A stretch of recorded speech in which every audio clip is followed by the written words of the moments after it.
Hello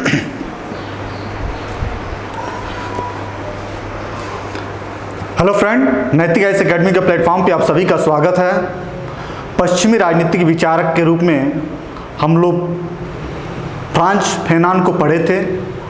आज एक नए विचारक के रूप में जो महिला राजनीतिक विचारक हैं वह हन्ना आरेंट। हन्ना आरेंट को हम लोगों को पढ़ना है। इनका विचार मार्क्सवादी विचारधारा से अलग है और स्वतंत्रता संबंधी विचार देने के कारण इनकी जो है राजनीति शास्त्र के क्षेत्र में काफ़ी प्रसिद्धि और ख्याति प्राप्त हुई है।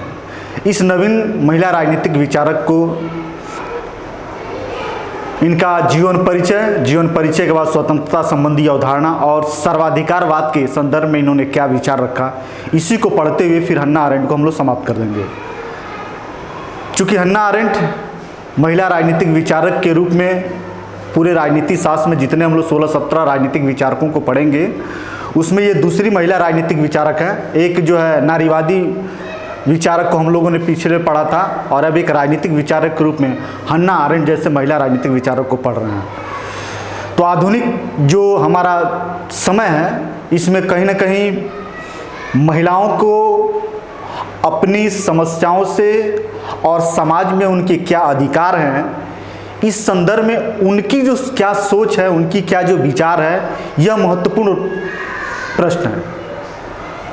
विगत इतिहासों में देखा जाए या बहुत सारे जो विचारक होते हैं वह महिला के बारे में, महिलाओं की भूमिका के बारे में पुरुषों के द्वारा, राजनीतिक विचारकों के द्वारा जो कथन है, जो विचार है वह पुरुषों का है। वास्तविकता उसको महिला से लेना देना नहीं है। अब क्या है कि महिला राजनीतिक विचार के रूप में या समाज के रूप में या सामाजिक भागीदारी के रूप में अपनी क्या सोच रखती है, क्या उसकी समस्याएं हैं, उसके सोच के अनुसार, उसकी स्वतंत्र विचार के अनुसार हम लोग को जानने का मौका मिलता है। तो ये सारी बातें हैं हम लोगों ने स्वतंत्रता के संदर्भ में उदारवाद में भी पढ़ा होगा, पढ़ेंगे, या स्वतंत्रता के संदर्भ में अन्य विचारकों को भी पढ़े हैं। अब जो है जो हन्ना आरेंट है ये क्या स्वतंत्रता के संदर्भ में बोलती हैं, इसको हम लोगों को पढ़ना है। तो चूँकि ये महिला हैं, एक नए राजनीतिक विचारक हैं, इसलिए थोड़ा सा जो है जो परीक्षाएं हैं उन परीक्षाओं में एक्सेप्शन और नए विचारकों के जो विचार होते हैं ज़्यादातर प्रश्न उनसे बनाए जाते हैं। तो आइए हम लोग देखते हैं हन्ना आरेंट के जीवन परिचय को। हन्ना आरेंट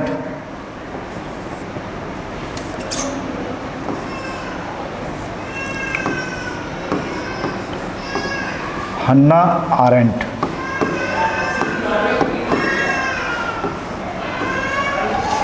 हन्ना आरेंट महिला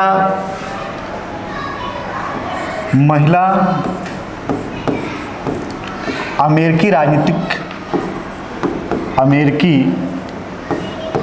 राजनीतिक दार्शनिक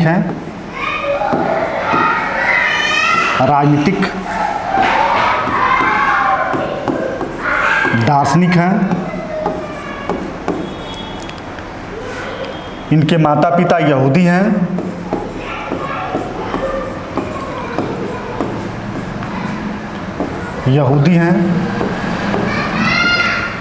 जन्म इनका जर्मन में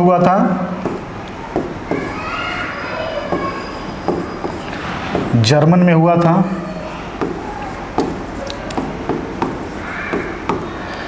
लेकिन जर्मन में नाजीवाद के उदय के कारण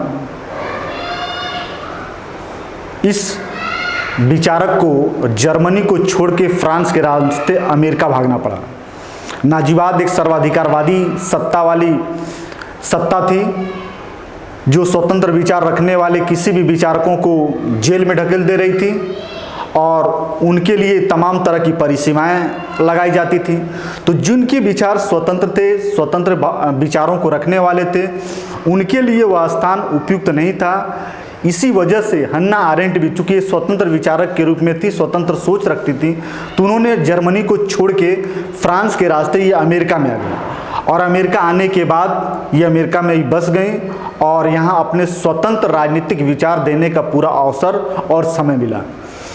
यहीं पे अमेरिका में इन्होंने जो स्वतंत्र राजनीतिक विचार दिया हुआ है स्वतंत्रता संबंधी अवधारणा, इसको हम लोग को देखना है।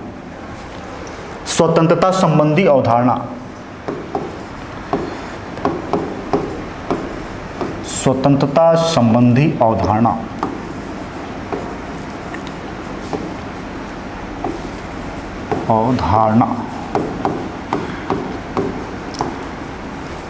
इन्होंने स्वतंत्रता संबंधी अवधारणा को स्पष्ट करने के लिए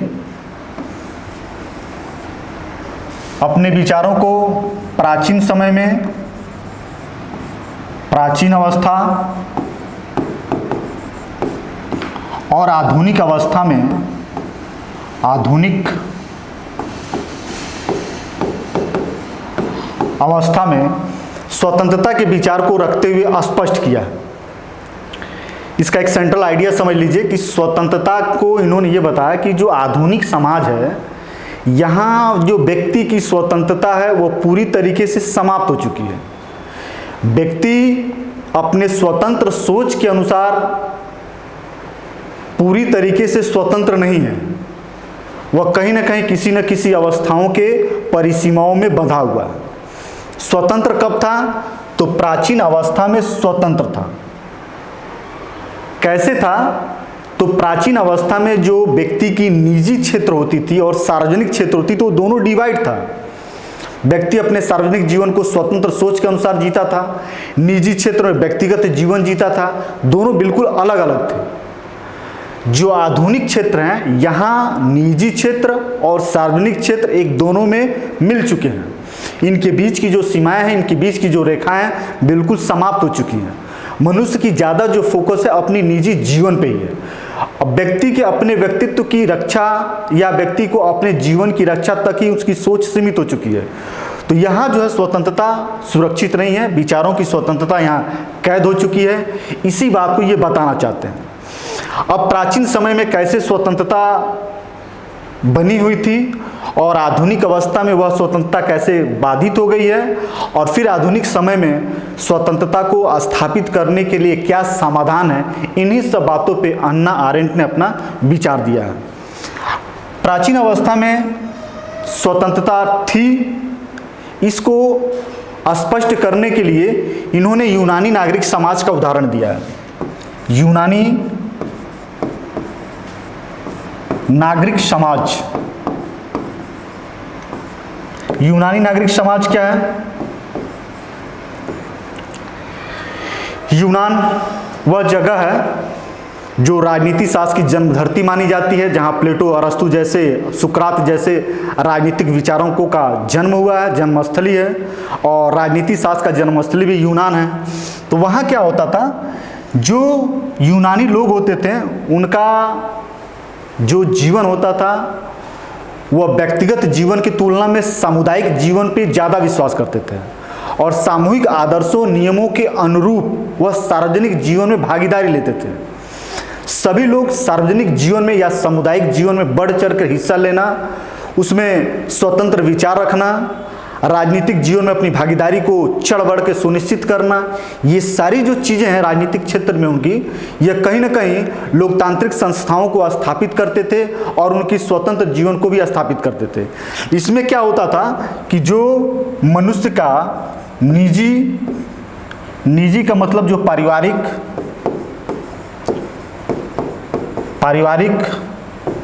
और आर्थिक जो क्षेत्र थे उसको सार्वजनिक क्षेत्र से अलग कर दिया जाता था। जो व्यक्ति अपने परिवार में रहता था, अपने जीवन के भरण पोषण के लिए जो कार्य करता था वह निजी होता था। जैसे वो सामुदायिक जीवन को जीना चाहता था, अपने राष्ट्र के प्रति सोचता था, तो वह एक सार्वजनिक जीवन को जीता था। तो उसका ये दोनों क्षेत्र अलग अलग थे।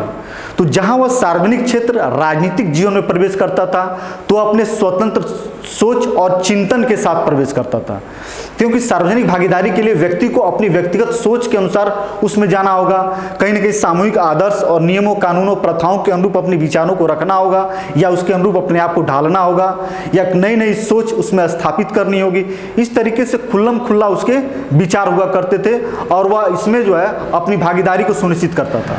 अकेले रहना, अकेले स्वतंत्र रहना, ये अकेलेपन नहीं होता, वो निजी जीवन होती है। या अपने आर्थिक जीवन को संचालित करने के लिए जो व्यक्ति सोचता विचारता है वह उसका अपने निजी ही मामला होगा, ये स्वतंत्र विचार के रूप में स्थापित नहीं किया जा सकता है। स्वतंत्र विचार का मतलब ये होता है जो सामुदायिक जीवन में उसकी भागीदारी हो और इस भागीदारी के साथ अपनी सोच के अनुसार उसकी भागीदारी हो। तो ये सारी चीज़ें जो है यूनानी नगर साम्राज्य में था, लेकिन आधुनिक अवस्था में आते आते ये चीज़ें समाप्त हो गई। अब इस बात को और स्पष्ट करने के लिए उसने बताया कि जो आधुनिक समाज है उसमें जो मनुष्य की गतिविधियां हैं उसको 3 अवस्थाओं में बांटा जा सकता है। मनुष्य की गतिविधियों को 3 अवस्थाओं में बांटा जा सकता है। मनुष्य की गतिविधि,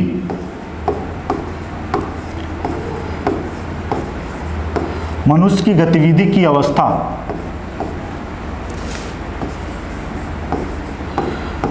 मनुष्य की गतिविधि की अवस्था को 3 भागों में बांटा जा सकता है।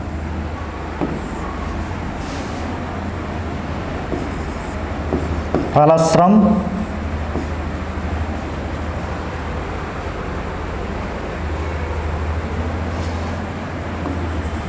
दूसरा कृत्य और तीसरा कार्यवाही। जो आधुनिक समाज है इसमें, या प्राचीन समाज हो, कोई भी समाज हो, मनुष्य इन 3 ही अवस्थाओं से होकर गुजरता है। श्रम में क्या करता है? श्रम एक प्रारंभिक अवस्था है जो इन तीनों अवस्थाओं के सबसे प्रारंभ में होता है और सबसे कम महत्वपूर्ण स्थान दिया गया श्रम को। श्रम का मतलब ये होता है कि मनुष्य अपनी दैनिक जीवन की आवश्यकताओं और सुख सुविधाओं के लिए जो काम करता है उसको श्रम की श्रेणी में रखा गया। अपनी दैनिक जीवन की आवश्यकताओं या सुख सुविधाओं को जुटाने के लिए उसके द्वारा किए गए जो प्रयास होते हैं वह श्रम की श्रेणी में रखा गया। और यह कृत्य जो है, यह जो कार्य श्रम जो है, अन्य दोनों कृत्यों की तुलना में कम महत्वपूर्ण होता है। मनुष्य ये आर्थिक जीवन से ही संबंधित है, निजी और आर्थिक जीवन से संबंधित है। ठीक है, इसके बाद आता है कृत्य। कृत्य का कार्य जो है शिल्पकार और कलाकार करते हैं, जो सभ्यताओं के निर्माण में अस्थायी रूप से अपना योगदान देते हैं। और यह कृत्य जो है श्रम की तुलना में अधिक श्रेष्ठ और महत्वपूर्ण है। क्यों? क्योंकि सामाजिक सभ्यताओं के निर्माण में इनका महत्वपूर्ण रोल है। यह निजी से संबंधित नहीं होते हैं। समाज की वैल्यू को या समाज को संगठित करने के लिए जो सांस्कृतिक मूल्य होते हैं उनको स्थापित करने में, सभ्यताओं को निर्माण करने में शिल्पकारों का योगदान होता है। इसलिए कृत्य को श्रम की तुलना में ज़्यादा महत्व दिया गया है। अब हम लोग आते हैं कार्यवाही।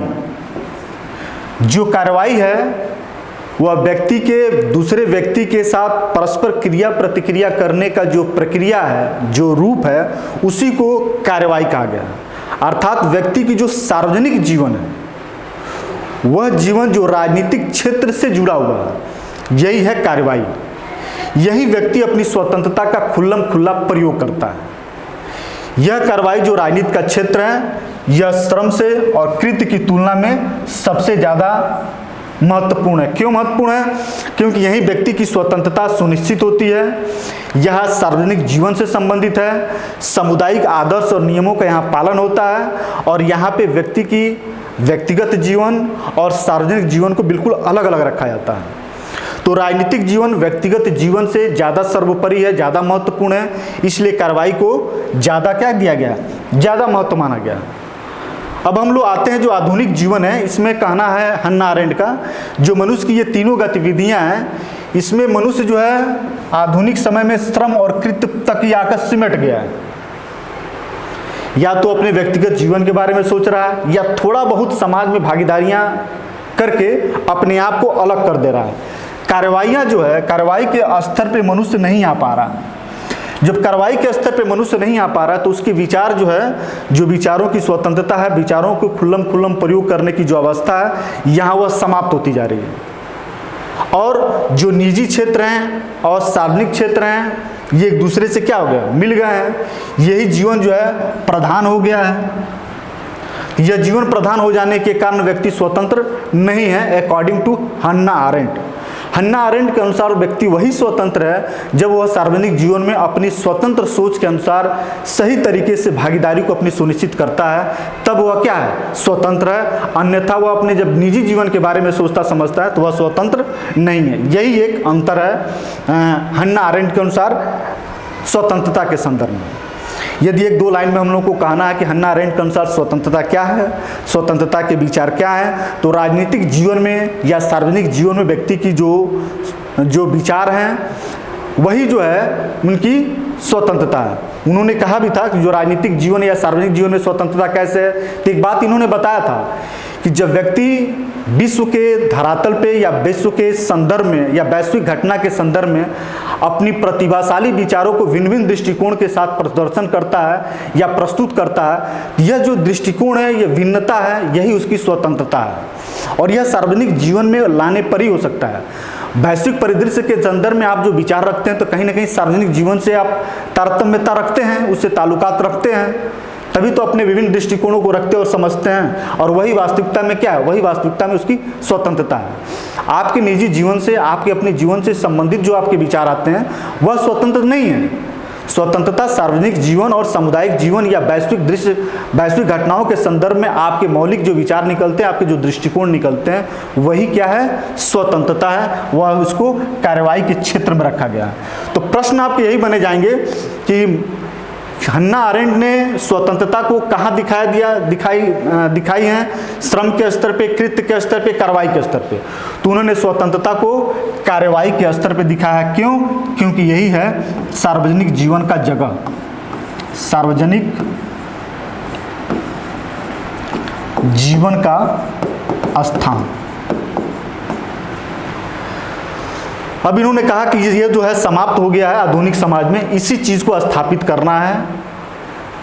व्यक्तियों को अपने श्रम और कृत्य से अलग हटके, अपने आर्थिक जीवन और निजी जीवन से हटके सार्वजनिक जीवन में जाकर भागीदारी रखें और अपनी स्वतंत्रता को क्या करें, सुरक्षित रखें। ये इनका समाधान है।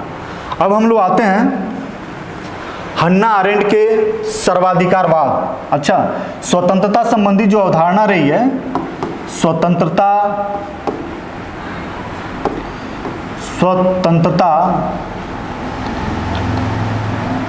जो संबंधी अवधारणा है,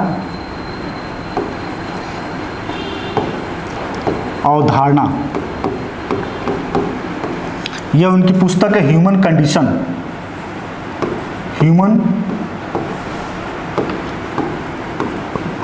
कंडीशन, जो 1958 की पुस्तक है। हन्ना अरेंड की स्वतंत्रता संबंधी अवधारणा ह्यूमन कंडीशन नामक एक पुस्तक है, जिसका पब्लिकेशन जो है 1958 में हुआ था। इसी पुस्तक में हन्ना अरेंड ने अपनी स्वतंत्रता संबंधी अवधारणा को रखा है। आपसे यह भी प्रश्न पूछ सकता है कि हन्ना किस विचारक ने अपनी स्वतंत्रता संबंधी अवधारणा को आधुनिक और प्राचीन समाजों में बांट कर देखा है। उनके अनुसार, किसके अनुसार स्वतंत्रता जो है आधुनिक समाज में नहीं है, किसके अनुसार स्वतंत्रता प्राचीन समाज में है, किसने सार्वजनिक जीवन और निजी जीवन को अलग अलग करके रखा है। इसी तरीके के प्रश्न जो है आपसे बनाए जाएंगे। अब हम लोग अगला जो विचार इनका है वह है सर्वाधिकारवाद।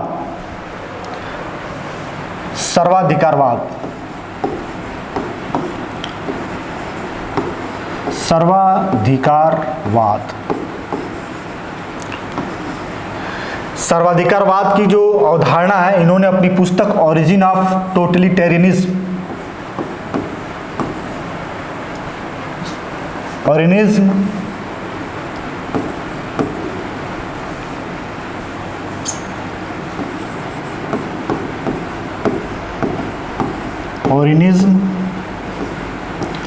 ऑफ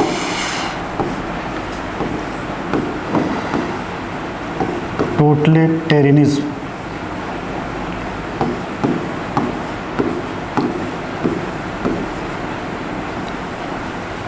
सर्वाधिकारवाद का जो इन्होंने जो अवधारणा दिया वह ओरिजिन ऑफ टोटलिटेरियनिज्म नामक पुस्तक में, जो 1951 में ये प्रकाशन में आया।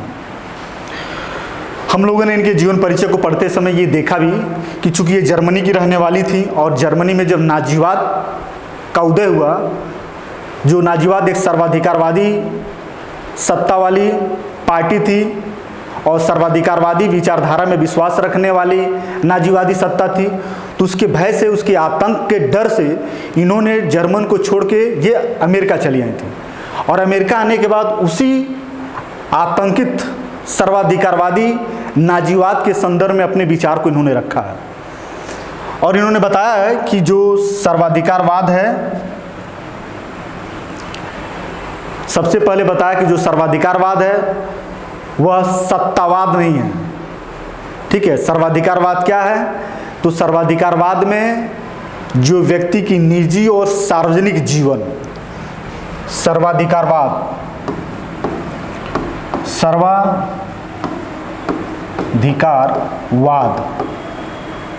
इसमें क्या होता है? व्यक्ति का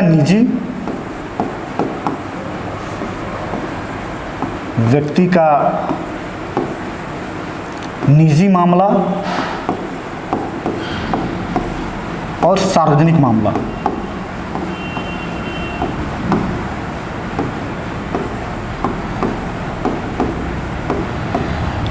व्यक्ति का जो निजी जीवन होता है और सार्वजनिक जीवन होता है, ये किसी एक केंद्र बिंदु में जाकर चला जाता है, किसी एक प्रभुत्व के अंदर चला आता है। ये दोनों जो है कहाँ चला आता है? प्रभुत्व शक्ति के अंदर चला आता है।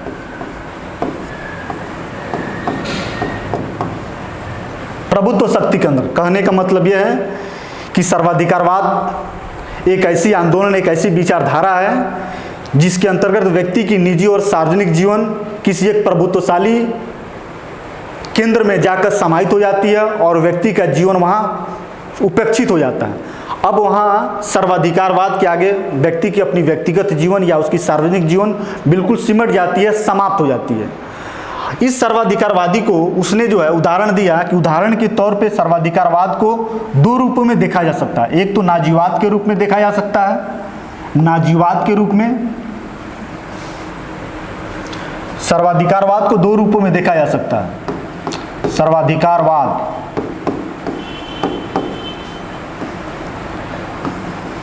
इसका रूप है नाजीवाद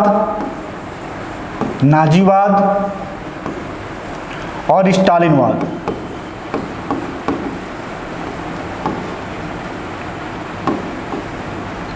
यही सर्वाधिकारवाद के उदाहरण है, जहां क्या है? राष्ट्र के महत्व को गौरवान्वित करने के लिए व्यक्ति को अपने बलिदान देने के लिए प्रेरित किया जाता है। व्यक्ति की व्यक्तिगत जीवन को कोई महत्व नहीं दिया जाता। राष्ट्र की तुलना में व्यक्ति का कोई महत्व ही नहीं है। राष्ट्र के बिना व्यक्ति अस्तित्वहीन है। ऐसी विचारधारा देके वह जो है स्टालिनवाद, नाजीवाद आया, जो सर्वाधिकारवादी है। सर्वाधिकारवादी हमेशा जो है एक विचारधारा का समर्थन करते हैं और उस विचारधारा में इस बात पर बल दिया जाता है कि व्यक्ति को अपने आप को समाप्त करके राष्ट्र के हित में अपने आप को बलिदान दे देना चाहिए। जो राष्ट्र है वही उसके लिए सब कुछ है। और यह सर्वाधिकारवादी ताकत इसको क्या करती है? इसी तरीके से उसका उपयोग करती है। उसने बताया कि जो सर्वाधिकारवादी ताकतें होती हैं वो अपने सर्वाधिकारवादी विचारधारा को मजबूती प्रदान करने के लिए इतिहास की जातीय व्याख्या करते हैं। कैसे करते हैं? जो इतिहास है इसको बताते हैं कि इतिहास विरोधी जातियों का संघर्ष है, विरोधी जातियों का संघर्ष है। इतिहास कुछ है नहीं, एक जाति दूसरे जाति को समय के साथ परास्त करती है, पराजित करती है, नीचा दिखाती है और अपने को श्रेष्ठ बनाती है। इस आधार पे, इस इतिहास की जातीय संघर्ष की विरोध व्याख्या के आधार पे सर्वाधिकारवादी ताकतें जो है अन्य लोगों को अपने पक्ष में बलिदान करने के लिए प्रेरित कर देती है। अब उनके मन की जो सहज बुद्धि है, जो सहज वैज्ञानिक उनकी सोच है, यह सर्वाधिकारवादी ताकतें समाप्त कर देती हैं। यदि वो इतिहास की व्याख्याएं विरोधी जातियों के बीच के संघर्ष के रूप में करती हैं तो मनुष्य के अंदर जो सहज बुद्धि है, जो वैज्ञानिक सोच है, वो अपने आप में विध्वंस हो जाता है, समाप्त हो जाता है। और सर्वाधिकारवादी ताकतें जो है ऐसे ही सहज बुद्धियों और वैज्ञानिक सोच को समाप्त करके कहीं न कहीं सर्वाधिकारवादी ताकतों के पक्ष में लाने का प्रयास करती है। इसके बाद जो है सर्वाधिकारवादी को मजबूती प्रदान करने के लिए साम्राज्यवाद का विचारधारा और हन्ना अरेंट ने बताई हैं कि जो यहूदी है, यहूदी विरोधी विचारधारा, वह कहीं न कहीं सर्वाधिकारवादियों को ताकत प्रदान किया है।